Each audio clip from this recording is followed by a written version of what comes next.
It's Hot Top Sports where the takes don't miss. The prof with the stats, the champ with the fist. Water bringing fire, cowboy tie riding bold. Bulls calling bets, watch the stories unfold.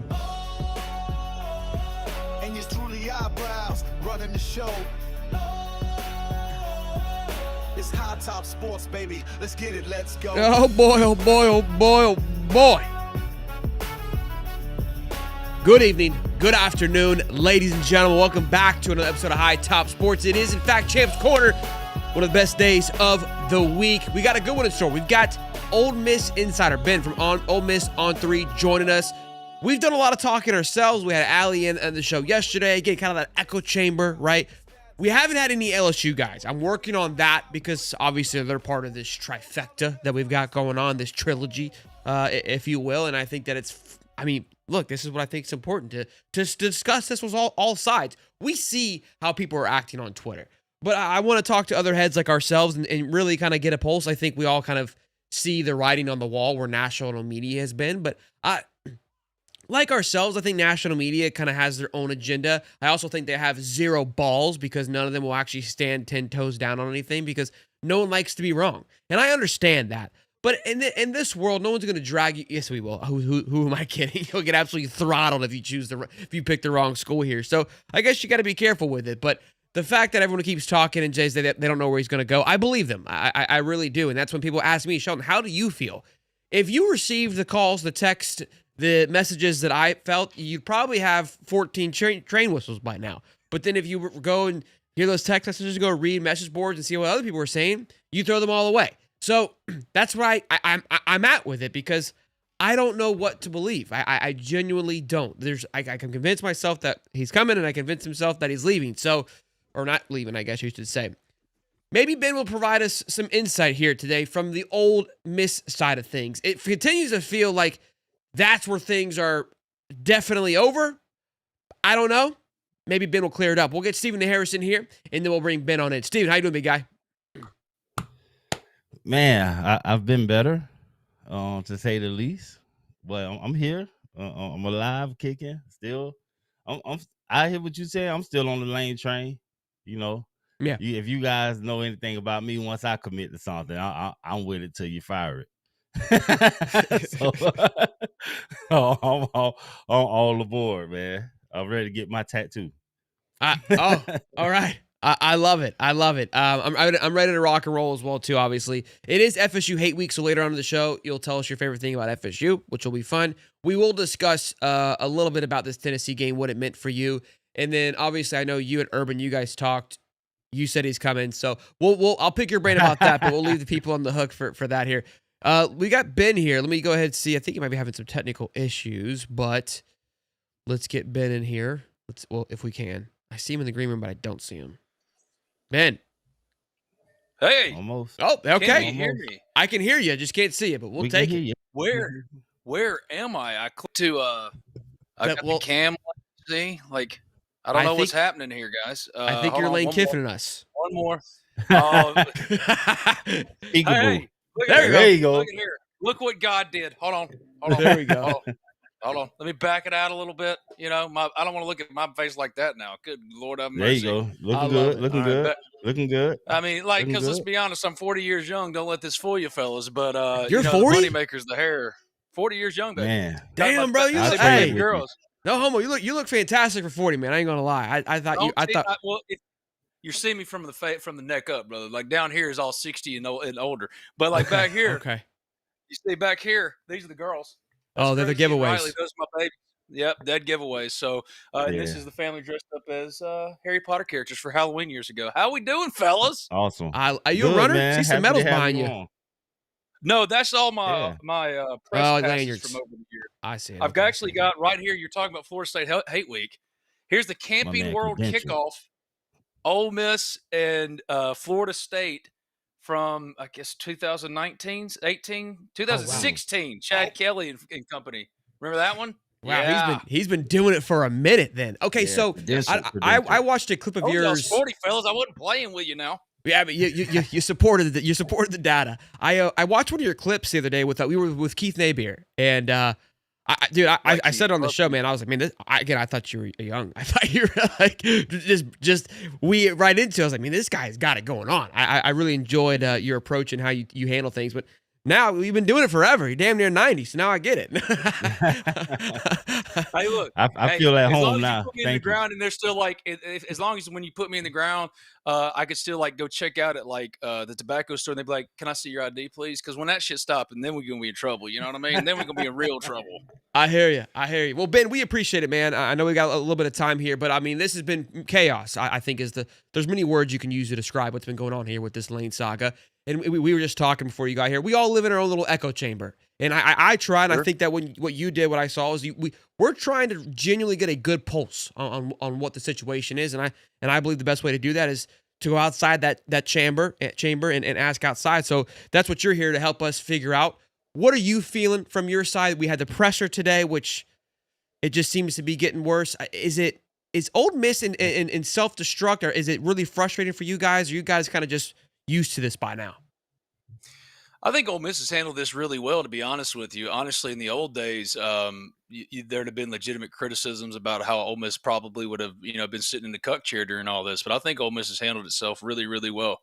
Okay. Obviously, you could pick apart some things about if he is leaving, allowing him to coach the Egg Bowl. But I think that there's no easy or right answer for that. And Lane Kiffin, I think Keith Carter made the determination that Lane Kiffin, even on a short, like it was better to just let him continue out and finish out the regular season. But once the regular season is over, all bets are off. And if you ask me to tell you the temperature over here, I just feel like I don't know how anyone can draw any other conclusion, especially after today, that he's not moving on. I mean, this feels, and he's operating like a coach that is on the way out. And it's not just because he refuses to answer questions. That's Lane Kiffin. Sure. I think it has more to do with how, I mean, you can't deny the evidence slapping you in the face.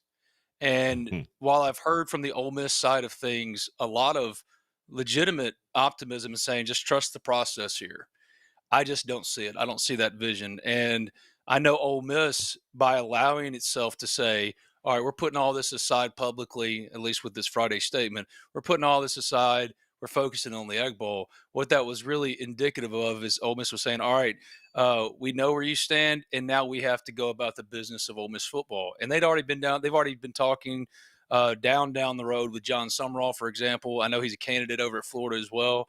So Ole Miss is now operating and treating this like it has to do a coaching search. Not that it wasn't already doing that, but I think that, the phrasing of the statement was intentionally vague. And if anything else, it's what Lane Kiffin refuses to say at every possible turn. And everything I'm getting, it just seems like he's on the way out. I don't know where he's going. I don't know. I just don't think it'll be Ole Miss. Now, when Kevin released that article or whatever you want to call it, the statement last Friday, did you feel that? Keith Carter. I said Kevin. Apologies. When he released, you've been watching Home Alone. I see all like Christmas decorations. You've been watching little Kevin Arnold. When he released that, did you feel like was that the final nail in the coffin? Because to me it was like you didn't have to say anything if you felt like things were kosher, and it was also an opportunity to say, hey, we locked it in. Here we go. Because all the drama and all the noise of like we're going to wait till the off season, by that meeting being announced the way that it was, felt like that was the ultimatum in a sense. Yes or no on that? Yeah, I think so. Because, listen, whether Lane wants to argue semantically about what an ultimatum is or not, it has been fully conveyed to him, and this has really been the biggest point of contention. There's no scenario in which a departing Lane Kiffin is going to be allowed to coach Ole Miss in the playoffs, and he doesn't understand why. If not for that. For Ole Miss, that's nothing but good problems, right? Because you're barreling towards the college football playoff. The problem, it really starts to become something bordering on not just untenable, but downright toxic if he loses the Egg Bowl, which he could on Friday. I mean, when Ole Miss and Mississippi State play, throw out the records. And this reminds me a lot of 2022. Lane Kiffin loves to talk about all the great things he's done at Ole Miss, and justifiably so. I mean, it's been an unprecedented run. But to not give any credit to the Walker Joneses and the Grove Collective and the Keith Carters and Glenn Boyces and like all the people who put real blood, sweat, equity into it, even more so than maybe even Lane in certain ways. For him to not give them any credit in that way is disingenuous, and also it shortchanges what Ole Miss has built up to this point. And if not for in 2022 his flirtation with Auburn, he probably would have won 10 games again. He's won 10 games in 4 of the last 5 seasons, but that Auburn flirtation, they lost 4, like I think 4 of their last 5. I can't remember exactly, but one of those was Mississippi State, and this is setting up a lot like that. No Ole Miss fan or no Ole Miss person is arguing or saying, how dare you consider other jobs? That's not the problem. The problem is just don't be a dick on the way out. And unfortunately, part of the Lane Kiffin experience, and I feel like today more than ever, one of Florida and LSU will experience this very soon. When listen, no one's denying that it's fun. Lane train is a heck of a lot of fun, but it always ends the same way. Messy. Really, really messy. And Ole Miss didn't feel like it had to get to this point, but because Lane is only centered on Lane all the time, that's what it's gotten down to. So I think Ole Miss has done the best job it can in a situation that no one's making. Like, I don't blame Lane for the calendar. The calendar's horseshit. No one blames Lane for the calendar. No one blames Ole Miss for the calendar. We all agree that the calendar's like it's ridiculous. But all Ole Miss was saying is, hey, let's treat each other fairly and equitably here. We recognize that you want to keep your options open. Then at least allow us to do the business of Ole Miss. And Lane wants to have his cake and eat it too. And that's just not how the real world works. But we're talking about the world's, grownest toddler here. Yeah, that's what we've talked about on this show. Is it's all about having the cake and trying to eat it too, and that's what it feels like. And the playoff is definitely a factor into that. You kind of your approach and your feel. I mean, like you've illustrated very well is that, hey, we're done with them. If he chooses, I think that's not true. I don't think that's true because if Ole Miss, I mean, like if Lane just decided, which he could do, this is Lane Kiffin we're talking about. Like last Thursday, he was telling his staff how he felt the pull at Ole Miss and how they need to stay here and build a dynasty together. Then the next day he gets upset because Ole Miss fans got mad at him for handling this so poorly online because he reads everything. He's like, well, fine, I'm going to LSU.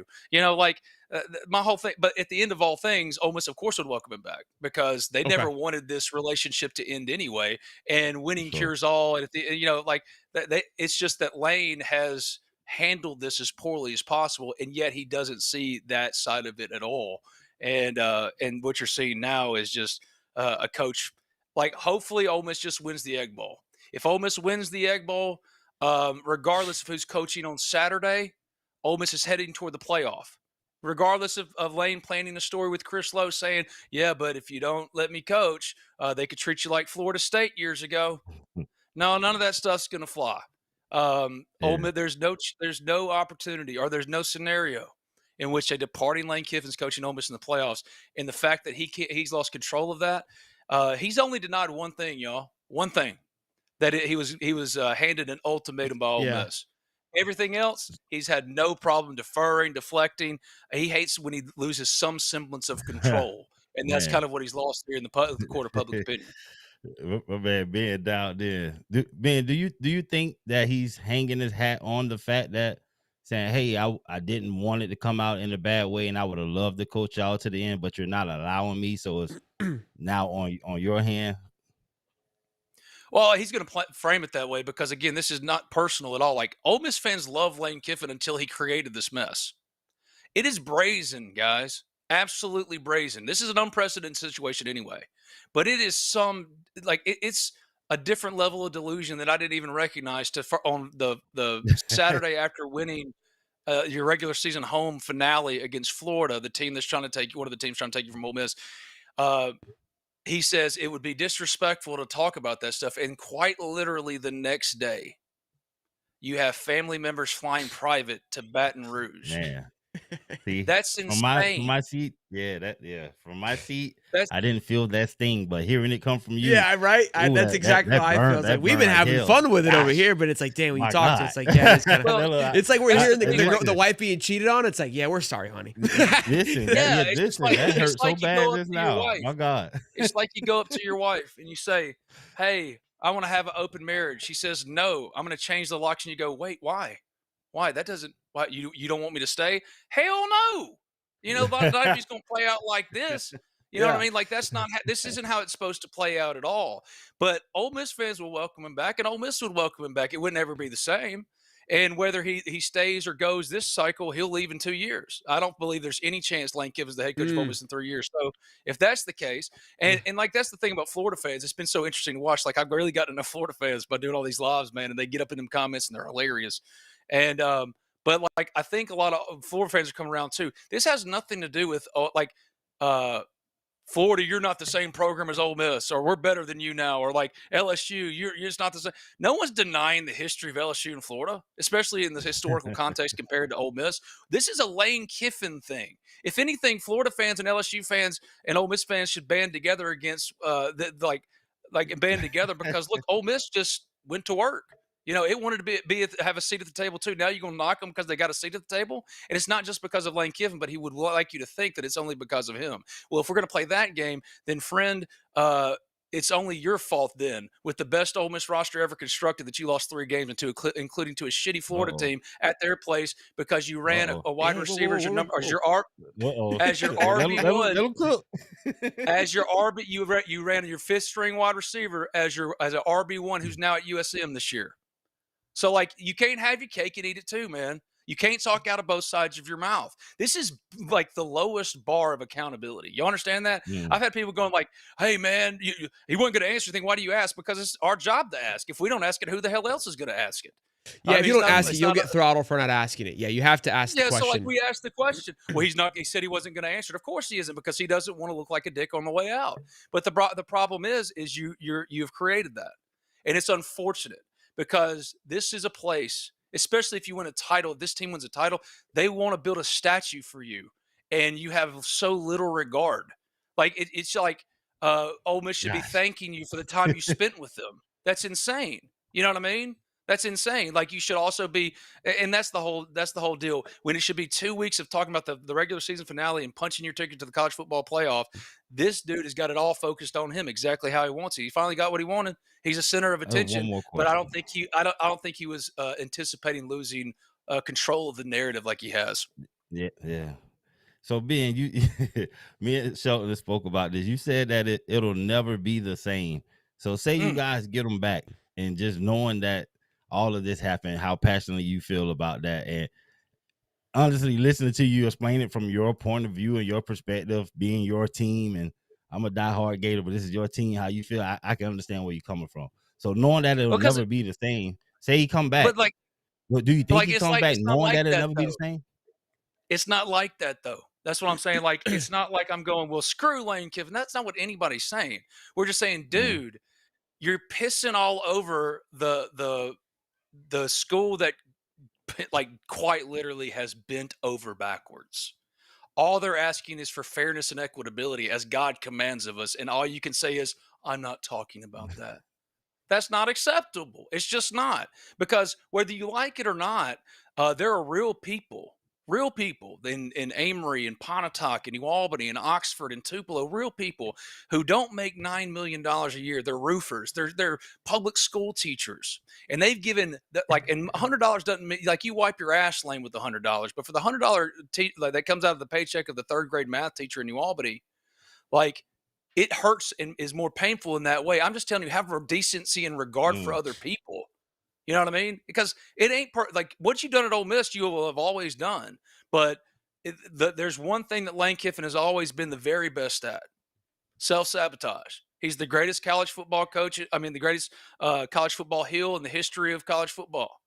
And one of the biggest reasons because of that is because he just doesn't know how to get out of his own way, even when it was quite literally handed to you on a silver platter. Ole Miss will match whatever Florida offers. Oh, Florida's going to offer $13.5 million. So is Ole Miss, and he can pay that. Oh, well, yeah, Florida's coming with $25 million in NIL. Yeah, well, Ole Miss is already there. You know what I mean? Like, Ole Miss is already working towards that. And all he can do is send out tweets for his players to kind of tweet out in support of him, try to pressure Ole Miss publicly with a statement released to Chris Lowe, essentially saying that if he's not included as a playoff coach, that they're going to get treated like Florida State. Like, this is this is a different level. Like, this is truly. I want to tap into that because that was I heard you truly. I want to tap into that because that was I heard you mentioned that earlier. A little tidbit there. That's Chris Lowe is known that him and Lane are buddies, and Chris Lowe rules. Love that dude.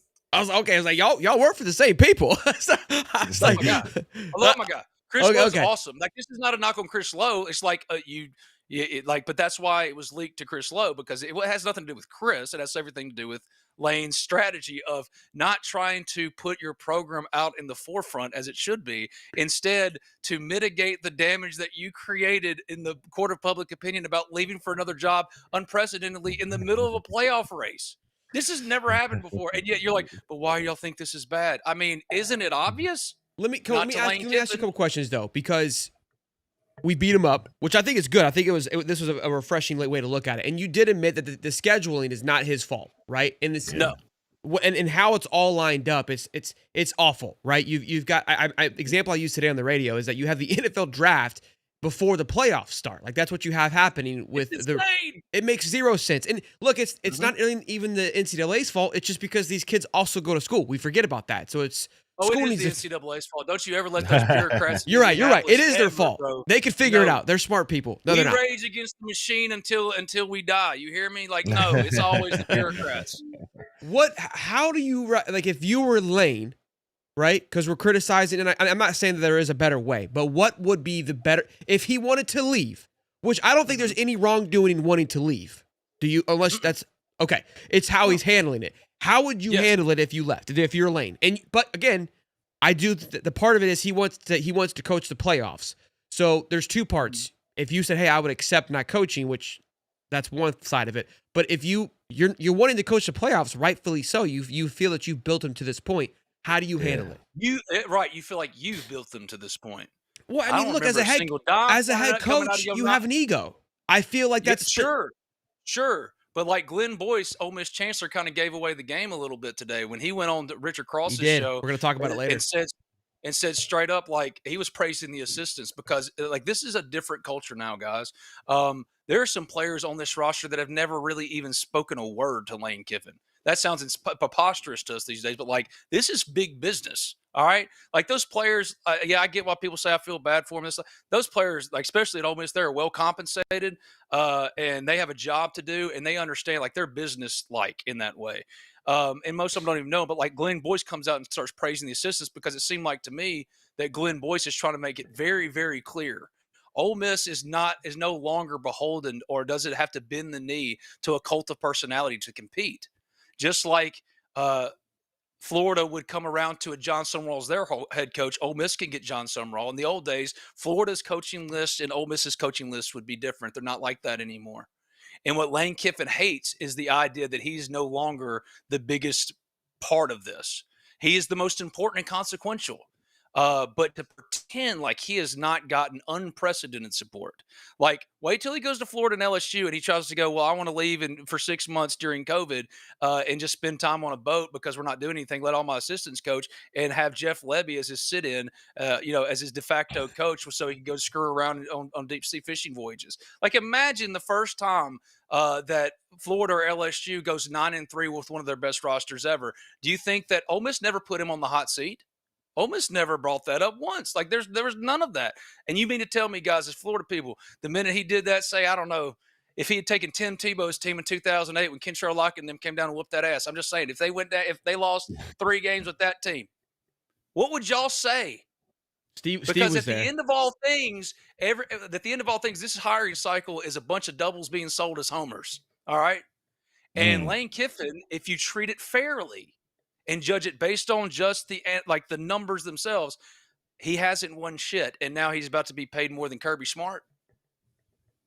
I'm just saying, like, the math ain't mathin' to me. And the least how I would have handled it is if it were me and he asked, what should I do?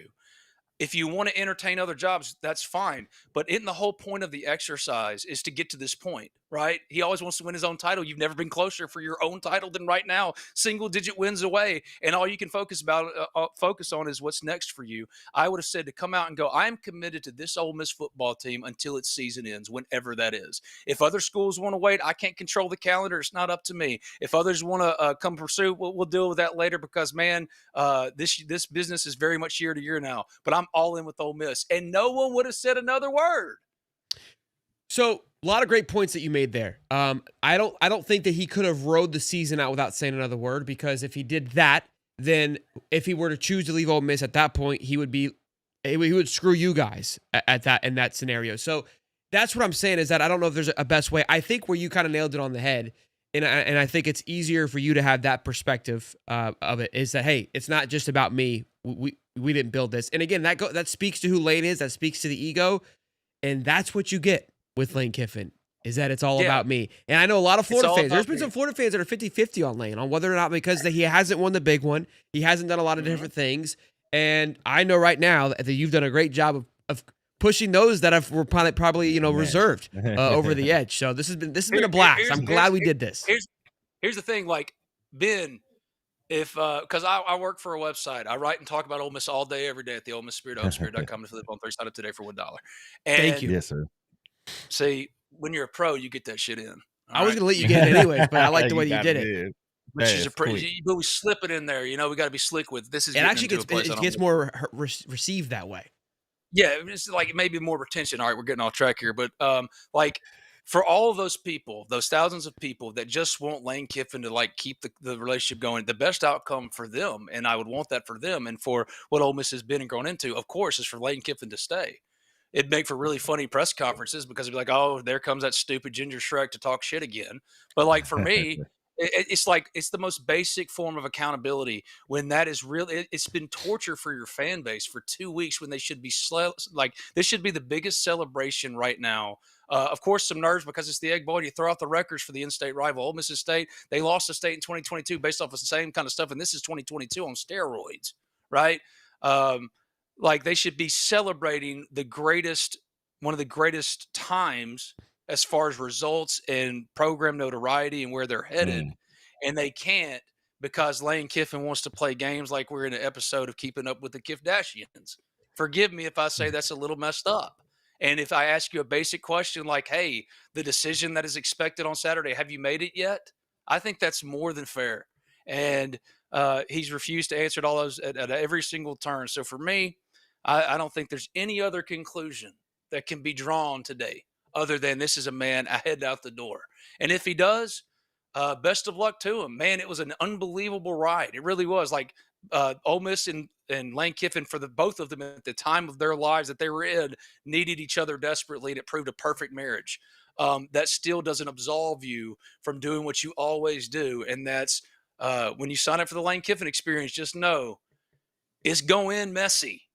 It's going to end messy. And I just think it's a shame, too, because, like, Ole Miss fans showed up for that Florida game, not because it was Florida. No disrespect. It was the last regular season game. Lane has always been bitching and moaning about attendance, even though every year Ole Miss is setting attendance records for him. They show up with the best Ole Miss atmosphere I've ever seen. And again, this young face, don't let it fool you, 40 years young. I've seen a lot of them. I've got a game back here from 2001 when Eli beat Alabama, all right, when Ole Miss couldn't beat Alabama. And now Ole Miss has come to this place where, like, the environment, it feels as big as everybody else. And Lane was served a softball. You want to start know when this really started to deteriorate, in my opinion? After that game, he was thrown a softball in the post-game press conference. Hey, you've been talking about wanting to build this to a place. Look, you got the wins, you got the atmosphere, the fans. It's all here. Yeah. The NIL coffers, Citadel. All of it is here. And what did he say? Citadel. What did he say? Yeah, he said, yeah, but were you here last week? Oh, yeah, I was. And I remember that the Citadel, Ole Miss had more for the Citadel than LSU had for Arkansas. Are you really that much of an obtuse human being? Like, are you really that, like have so little regard? Because that's the way it comes across. That is as layups get. And, dude, if he didn't biff the hell out of that one and he just continues to step on rake after rake because he won't be honest and say, I love what we've built here. It's been an unbelievable run. I'm focusing on winning a championship with this team. Whatever happens after that, we'll deal with that then. But you don't want to do that because you want to have your cake and eat it. Were you hammering him today with questions? Huh? Did you hammer with questions today? I only asked him like 3, and he like got all pissy with me. He's like, "That's the third one you've asked. I'm not going to answer." And I'm like, "Okay, well, I got another one." But like, it's My not man that shoot from the hip. serious. Like, bro, it's not that serious. Seriously, like, just acknowledge what you're doing. Stop playing the reformed Lane Kiffin angle. There's no doubt you've had incredible growth at Ole Miss. Seriously, you've had incredible growth at Ole Miss. Like, I mean this genuinely, bro. Like, he's reconciled with family. He's For sure. I mean, he's gone through, like, he's sober, man. He's gone through so much. But I mean, just like what he's showing through this, though, is the Lane Kiffin that we knew. Is there's like, you can't, a zebra don't change his stripes. You know what I mean? Sure. I'm not saying he's a jerk of a zebra. I'm not saying he's a bad zebra. I'm not saying any of that. I'm saying that the way this zebra's handled this, buddy, there were better ways, and you absolutely biffed it. And yet you still want to blame everybody else but the person in the mirror. Ben, you've been great, man. I know you got to go. Yeah. Tell them where they can Awesome. find you. Get the plug in nice and smooth. And hey, go Gators. Good luck to you this week. Listen, I've got the cowbell strongs. I'm not gonna lie to you, all right? But everything. First of all, right when we were becoming friends, Shelton, right when we were becoming, like, me and Steven, we've been vibing since minute 1. You come in here and you say you're gonna start clang-a-lang-a-lang-a-langing for no reason. I mean, you're gonna kick all these people in the I'm not. Listen, you're mad at Lane for not being honest. I'm being honest with you. Okay, well, I'm being honest too. How dare you? I'm being honest too. Who do you think you are? So, no, listen, I'm playing. I appreciate y'all having me. Listen, it's weird because I've always never had any beef with Ole Miss. Like, I think y'all got clean unis, love the powder blues, love the real tree combo you got going on. But this past couple of weeks here, it's made it a little more personal. All right, so listen, any other time I hate Brandon Walker. So it kills me to have to even do this. But I like Brandon. I like Shelton. I like Steven. And God is good. God is sovereign. And if you can check out my stuff at the Ole Miss Spirit, OleMissSpirit.com, and Fleet of On 3. Because really, at the end of all things, we love this here. We just want the best sport to ever exist to be the best version of itself. And as long as I've known it, it's been this absolute cluster of its own making. And now Lane just came to, like, what he's done at Ole Miss is unprecedented. But sometimes we just got to take accountability, hand up and say, you know what? I mean, I asked him that point blank in the press conference. I'm like, dude, is there anything in the last 2 weeks that you would have done different if you could? He was like, I'm not talking about that. Okay, like, let it be then. Like, do you know what I mean? But don't get upset when Ole Miss fans goes, that's messed up considering it's all that Ole Miss has given to you. Thank you, guys. I appreciate it. Anytime you want me on. Good, man. Good I love it, man. Thank you, man. Be good, man. Yes, sir. All right, guys. Awesome stuff there, man. That was good. My God. Listen, Big K being ready to rock. We didn't get much to say, but it was fun. We talk a lot. He answered everything. He answered everything. Listen, after his conviction there and everything that he let out.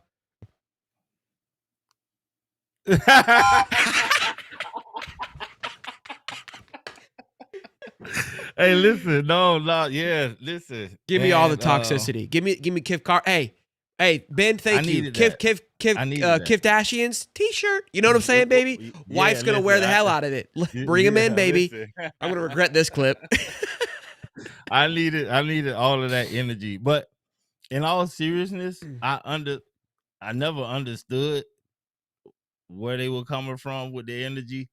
But listening to somebody that talks about them all the time, been there, and this is their greatest run they've been on ever in the history. This hurts, brother. This hurts like hell. This might hurt worse than a divorce, breakup. This hurt for them. This hurts for them, brother. Yeah, and look, I didn't realize how bad it was until now. That was what was really cool to see. And again, like, we didn't get much to say. Like, and he had a 45-minute cutoff time, so I knew that. People were like, "Oh, you should have." Look, I like to respect guests. So I'd rather, because I can answer, like, even though they're not here to defend themselves, I can answer after the fact. He's hurt, rightfully so. And look, I think he made a really good point that we didn't get to address was because he acknowledged, like, Florida LSU, the culture, the history, you can't deny any of that. But at the same time, like, and this is where I respect him, it's like, we have done a good job, we being Ole Miss, of building this up. Now, Lane feels that he has been part, and this is where I disagree with him, because before Lane, it wasn't to what it is, and you've given Lane full autonomy. That isn't any secret. So yes, he feels rightfully so that he has built that. The fact that we're questioning head coaches having an ego, look how John Summerall has been acting. And Allie brought it up to yesterday. After the meeting got canceled and all these things, he's out here tweeting, this is the only meeting that I need. Like, John Summerall is operating in his own egotistical way. Eli Drinkwitz is an ego in his own egotistical way. Like, to be a head coach, I've always said it, you have to have a screw loose. Just make sure it's the right screw. Billy had the wrong screw, all right? I don't know what it was. He had an ego about him too. We knew that, and I was okay with that. Just make sure it's the right type of ego that fits where you're going to be. For sure. Listen, as much bullcrap, as much nonsense that Lane may be delivering to Ole Miss, we deliver right back as Florida fans, okay? We love the toxic. We are the crazy-ass relationship that we will fight, scream, punch each other, in public, and then 2 minutes later go to the bathroom, have makeup sex, and come back and like, we're good. It's fine. No big deal here. Yeah, the craziest thing, I won't say the craziest thing, but I understand how you feel. But it is the craziest thing to me because I love them. Ben, I love you, kid. These guys are Ole Miss. Yeah, but you guys are Ole Miss. Let's not forget that. And so with you guys winning now and you feel like you at the table, brother, man, that's like getting drafted to the NFL. You're still a rookie. We've been in this thing running it for a long time. So just because you feel like you got into the door, Lane has been around football long enough to know, sorry, Ole Miss, this just ain't it. We almost there. But the fact that Florida beat us and knocked us out last time, and it was close this time, and though he said, it's a great place and they packed out the stadium. Well, I heard it's great to be a Florida Gator. Very loud on my TV, so I know a lot of Gators showed up to make sure that stadium was full. And at Ole Miss, where the capacity was a spring game for Florida. Not to, I'll just say I love our Gators, and so that lure for Lane is big. When you think about Florida and LSU, what comes with the programs? And I understand Ole Miss is there. You're right there. I can't not that you guys have been better than us. Well, we beat you last year. Well, you guys have been better than us on record-wise, and Lane has been a big part of that lure for you guys. And it just program to program, Lane's been around it a while, and he knows that. You're having ego versus ego happen here. You got Keith Carter, who feels that we at Ole Miss have done a good job of supporting you, putting a good staff around you. And Lane feels like I've done a good job of hanging in there, doing my thing, trusting what you've been giving me, using the resources that are at my ability. Yeah.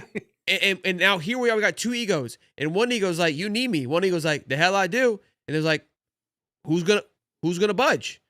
And so that's what it's come to. And look, I love it. A couple of super chats here that I want to get because we're way behind on super chats and those things. I don't want to. Sorry. No, you're good. You're good. We're having this is fun. That's why I love Mondays. $2. Gator Jeremy Fire hoodie. Thank you. Speaking of, hightopsport.com/shop right now running a Black Friday sale all the way till Friday, 20% off everything at the store. So including this hoodie. The hoodie's a little pricey. So if you were looking at it, now's your chance to stay hot, man. To scoop it, baby. Hopefully we have some more merch dropping next week. Welcome back from Twitter jail, Steve. $2. Thank you. Yeah, 11 hours. I thought it was gonna be 11 days. Oh, that's brutal. It's a dark cold war over there. $2. Steven, when can we add title belt to Champ Corner? Whatever that is, soon. Just message Shelton or me. You a mess. My favorite thing about FSU is that they kept Mike Norvell from the sponsor. $5. Best news all week. $10. Why would there be optimism from the Ole Miss side? I couldn't imagine Ole Miss fans accepting Kiffin after this debacle. I think, yeah, and he answered it well. I think he was right that they would, but it would be different. And I agree with that statement. I still press them on the issue because you said it won't be the same. So even if I'm Lane, knowing that this energy is out there about the situation, and that doesn't mean it's just one guy. It could be a couple of boosters that feel the same way as this guy. Things get split down the middle. Coming back, like I said, those dinners, if you come back, those dinners are going to feel awkward, man. Yeah, it's just because we know that you, again, like he said, you won a big game against Florida, and then you're flying your family to those two places. Like, those dinners just doesn't do well. Nick Ruffino, $2. Okay, I don't want Lane now. Thanks, Ben. Yeah, that's what I said. He's got to make some people feel a certain way about it. We still want Lane. Yeah. Man, it's very simple. Lane has discontentment in his heart. Discontentment leads to self-destruction. Nothing outside of Christ will ever satisfy. It's a hell of a way of looking at it. And I look, I think that's another healthy way of looking at it. Is like I believe, yes, and that's I think Ben Tipp kind of coach talked to me when I asked him how would he handle it, and it was a good answer, but it wasn't a real answer because he's like, I would have thanked everybody. You're not in that shoe. It's hard for you to sit here and say, and I understand who you are as a man, and I believe that you would thank people. And look, myself included, I think that anytime I talk about this show, I am at first to realize like this, I didn't get here because of me. I know what I've done to get to this point, but I also am very receptive of like the people that have been around us to help build this thing. It's a little bit different, I think, in a head coaching role because you have to step on throats. I don't have to step on anybody's throats to carry this. I think it's actually the quite opposite. I think some people felt that you have to build brands. I don't. That's an exhausting way to do things. Younger version would have been like that. Younger version of me would have done that. And I've told you before. I think that God has allowed me to have success at the right time, where I've been mature enough to be able to handle it. And at times, I still act like a buffoon. So who knows if I'm ready for it? But yeah, I think. Go ahead. Well, I was gonna say, I think just like you said, it's on par with the brand. So whatever you set yourself out to do, whatever the demeanor you're gonna carry, that's gonna be you going for, especially in this coaching world. You know what I mean? I think Lane has to be Lane. Killer. Yeah. And he always has. So sometimes there's a little bit of a roadkill on the side when you're driving that fast. $5. Ole Miss is still a tier 2 program when comparing them to LSU or UF. Ben can talk about NIL collective grandfather problems they have. Yeah, I think that's something that I think when he was like, hey, they offered him the same money. Yes, he's 100% right. I've seen that, and I believe that they have. It's the longevity that I believe is what is in question. Is like, can we do this year in and year out? Because it's gonna be 50, it's gonna be 25 this year. In 2 years, it's gonna be 50 million, and so on. And it's like, hey, cool, you'll be able to match it this year, but it's not going to be enough. There's still so many more other things that I think, and I genuinely believe that it's that culture, that flying to the sun, because he's been right. I mean, again, Ole Miss is the 6th ranked team in the country, and the only reason Ole Miss is being talked about is because of the Lane drama. Like, it's still, you know what I mean? It still doesn't have the sexiness to it. I don't know what it is. Not even that. You have to think that Ole Miss did all they can do for Lane. Lane is like, what if Florida do all they can do for me? It's like the all you can do is different. Florida is doing what you're doing and not all we can do. This is what we deciding to do right now. We get Lane, all we can do is through the roof. And the ceiling is undoubtable. We got almost 1,200 people in here, boys. Keep smashing the like button. Really appreciate if you guys can. $2. He did that. Ole Miss brought the pressure. $5. I don't know what you mean there, Anthony. $5. The highest attended game ever. We got an LSU fan in here. Is like 65K. That is a joke for several other SEC schools. It just ain't the same, man, for sure. $5. Shout out, Bit. We love honesty here. Thanks for coming. Don't blame me for how he feels. Good guest. Better than Stephen Williams for sure. Yeah, he was phenomenal. Show it. What? The stadium. Lane is probably like, you know how many more decibels of noise I can have at a home game? Extra 30. Guys are coming in here for home games, and you know how much louder it can be for the opponents to make the home, like those 1 or 2 losses at home could be 0 with just a little bit more noise. It's like, yeah, for sure. If you ain't a Gator, he says tattoo time, Steve. Choo choo. Choo choo. Let's go, man. $5. It's not his fault that UF and LSU fired their coach midseason. How could he avoid it? And that was my thing. Is like it's the season is the problem. You notice any narratives changing in the media? They've been against us and noticing a shift now. Yeah, it definitely feels like it.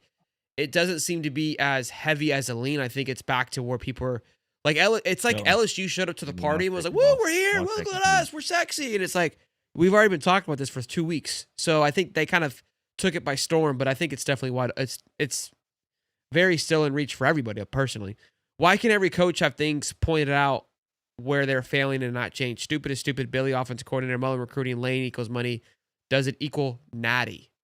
Yeah, and again, that's where Ken. I mean, this is a great perspective. Like, that's what you're always trying to find with each coaching hire. Is like, is this going to be the right one? Is this going to get us over the hump? All of them have issues. All of them have things you have to overcome. But can they ultimately get you where you need to go? And that's what they've got to figure out. $2. Shelton, the belt is in pics on X of the semi I sent you. Oh, that belt. Yes. $5. With a Thamo article released about BK's contract, it's hard to think Sexton will want his profitable client part of that mess. Again, there's so many things that you can look at that don't make sense for him. Again, LSU has never concerned me, and I may look like an idiot. That's fine. Add it to the list of things of me looking like an idiot.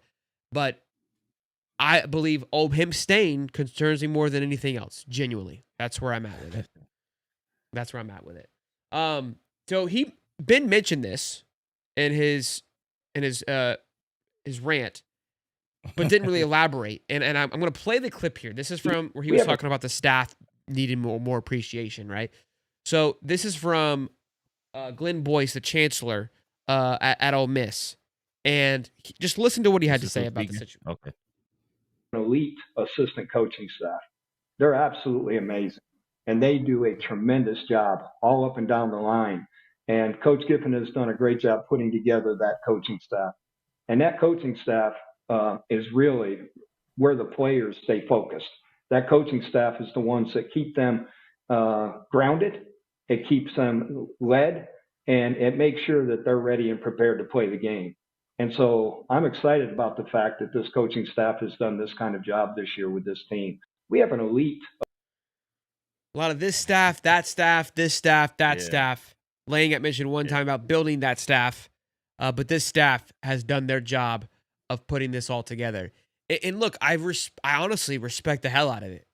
Like Ole Miss is I'm telling you, they're 10 toes down, and that's how you have to be. We're going to the playoffs. Whether you want to be here or not, Lane, we're going. For sure. You're not if you're leaving, you're not coaching it, and we're not worried about it. And he said it. Yeah. Lane said something too in his presser. We'll play that here now. I think I have that clip. I love this right here, which could perfect transition into this. Respond to all the noise surrounding you. Yeah, I think they've done an amazing job. They were here at 8:30 last night and back this morning for practice. And I've said it before, it's a different generation, guys. I know it's different than what we were in when players couldn't leave and players chose to go play for their home state a lot and all that. This is a different generation. They all can leave every year. A lot of that is financially based. And so they don't think the traditional way that years ago about their coach and what's going to go on with him next year. That's not how they think anymore. And so it makes it a lot easier not to listen to noise, because as a fan, that noise is really loud because it's your team and it's your team for a long time. These kids don't think that way. I like this is something I've kind of spoke to, and this is what NIL has done, which people don't like. But when people are like, play for the logo, I'm like, there's a part to it still for sure. But you disagree? I don't disagree. I don't disagree with what he's saying. It's just not the right person to say it. You don't think, he can speak on their behalf? No. And I think speaking on their behalf leads me to believe. I love you, Lane. I ain't trying to bust your bubble, but Lane out of there. Lane is gone, brother, man. He is out of there. You hear me? You're softening the blow for these guys. I don't want to talk too much because I respect that. I think that's an interesting way of looking at it. Like saying something against them, but that's master manipulator tactics. Let me tell you how you should be feeling, so you don't get to feel anything. It's transactional, guys. You guys know this. You don't get to feel this. You don't get to feel if you care if I leave or not, because this is just all business. And you have to accept that when he says it. When it comes from his mouth, you have to accept it. So when I go home for Thanksgiving, when my parents ask me, hey, what's going on, man? I don't really care. Hey, man, they paying me good. No, man. Somebody on that team cares. If you telling me it's a team full of players that don't care if he's going to be there or not, then something is wrong. And that is far from the truth. The fans the only one that care? The fans, because you guys are fans. No, man. Nah. So I love that. I think that's a very healthy. The guy that you first played, he know he's going to. He's setting it up too. Hey, we got all these great coaches.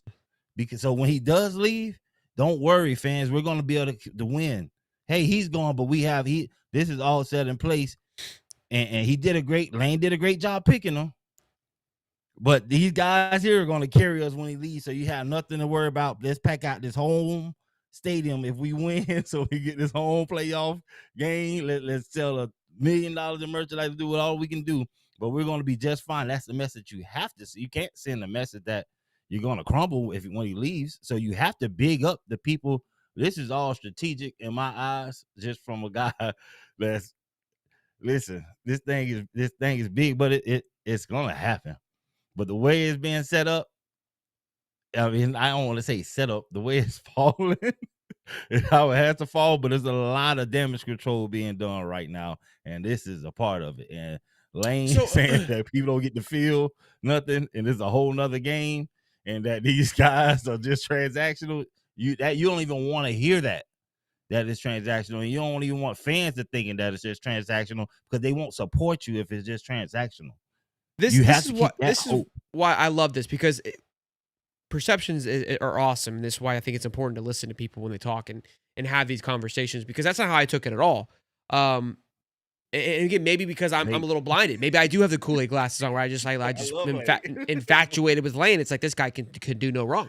But I love how that master manipulation of, like, you're telling me how to feel, is they've kind of, I was like, whoa, he's actually right a little bit. But I do think there is some truth to the matter. The reason I say that is I've seen it happen to us. I've seen it happen with us. Like, I've seen literally a guy, Jack Piper, and tell me that he bleeds orange and blue, and then you dip out for a paycheck. So that was kind of where I've seen the other side of it, where I don't believe that it's what it used. Like, when you played, it's not the same. There is definitely more of a transactional, transition of, like, it's more business like than before. But to say that, hey, because I think Trinidad, like, he's going to appreciate Ole Miss for what they've done to him. I mean, they resurged his career, and I'm sure there's some culture that he's built. But he's only been there for 9 months. I mean, and how much reality does Trinidad Chambliss have, loyalty to Ole Miss? If Lane comes here next year and he still has eligibility, he's a coming, right? Like, that's what I'm saying. Look, and to even okay, there's still. If you want to manipulate somebody, you don't tell them a full lie. You got to tell them a half truth. All right, because a full lie is easy detectable, and the best way is to keep you confused until the situation happens. So I got to give you the gray area. This is what they're doing, right? It's a smoke screen, because there's still players that are at Ole Miss that love the program. That is not about money. Sure. You talk to Miles Graham, talk to Vernell Brown. You think they're at Florida just because of money? No.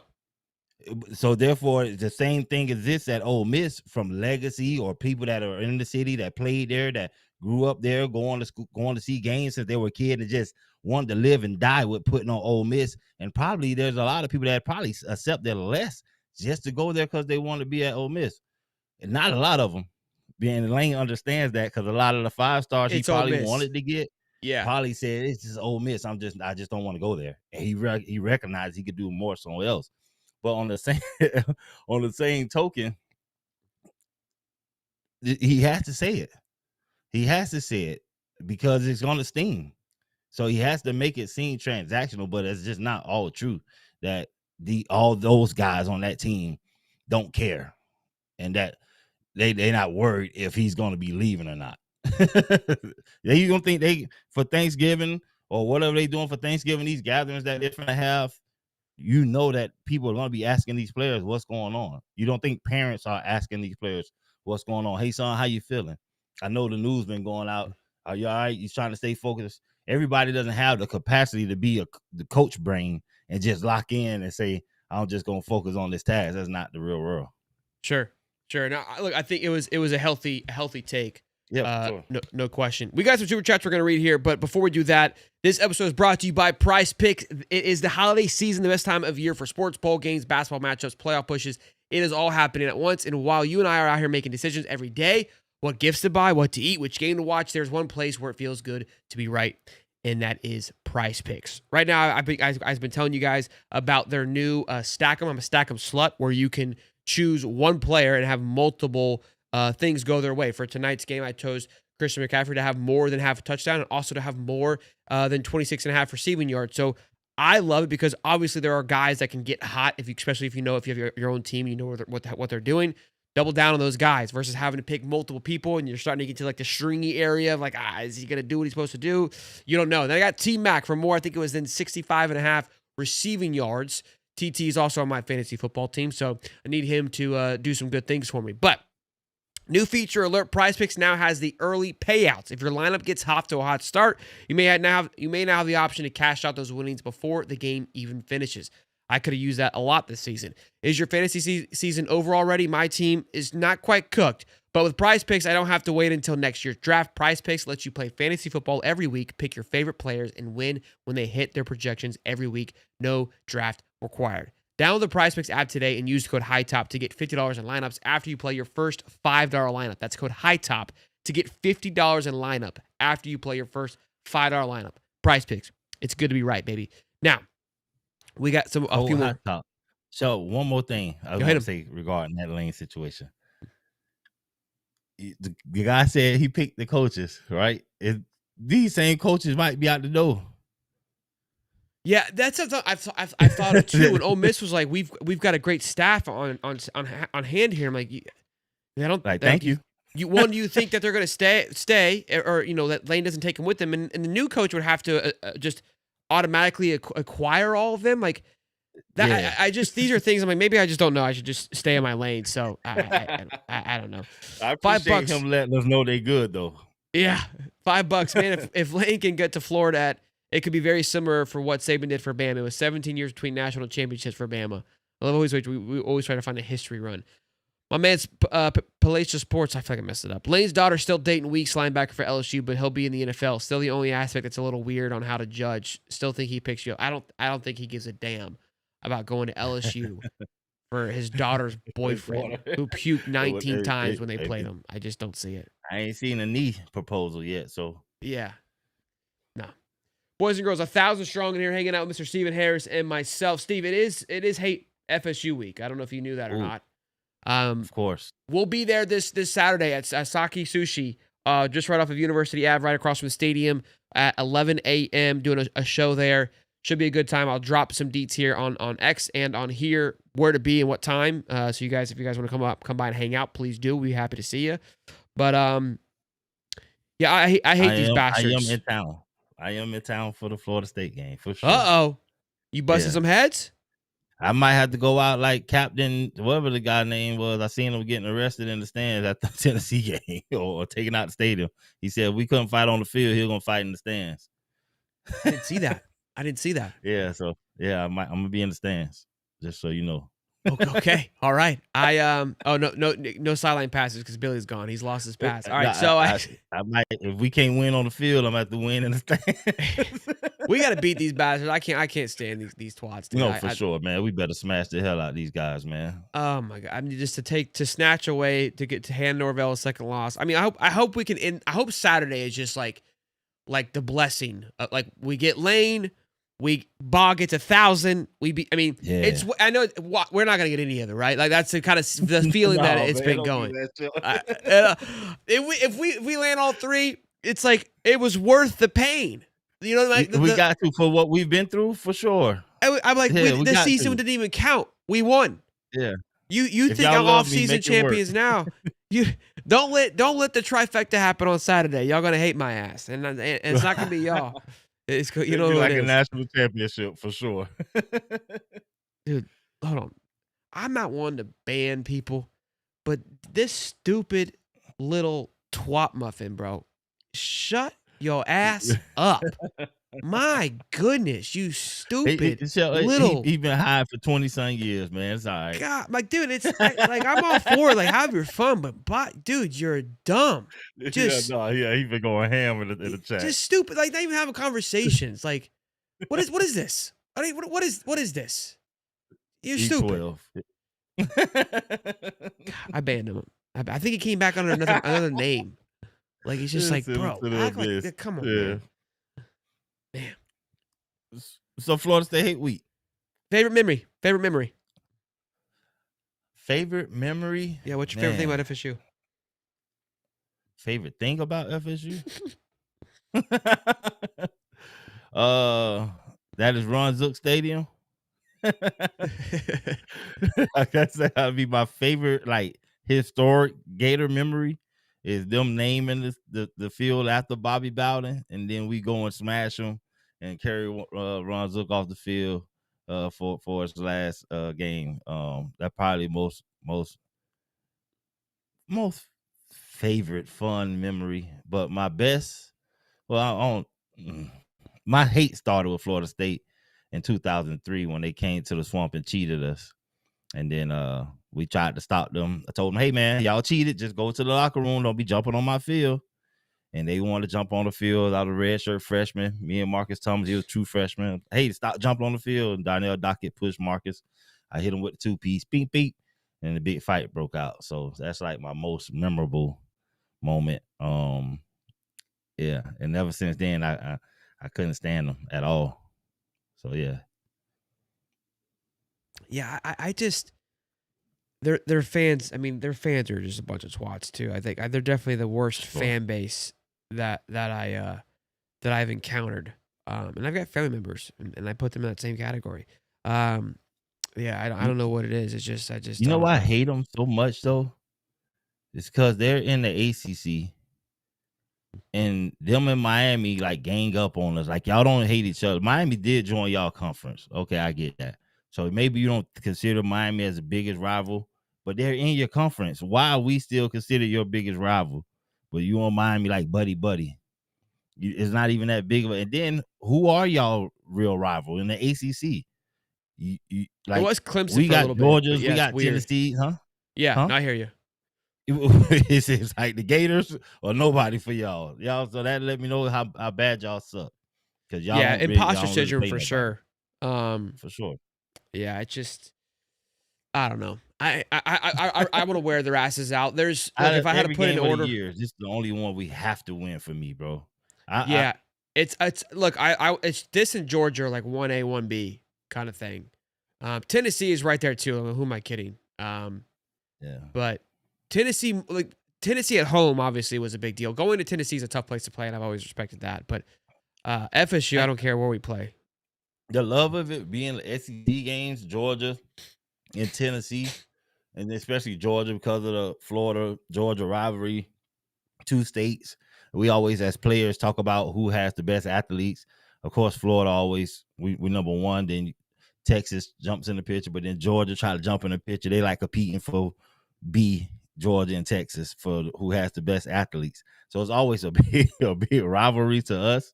But to be from Florida and then to playing Florida State, that's the number one rivalry to me, for me. Not Georgia, not Tennessee.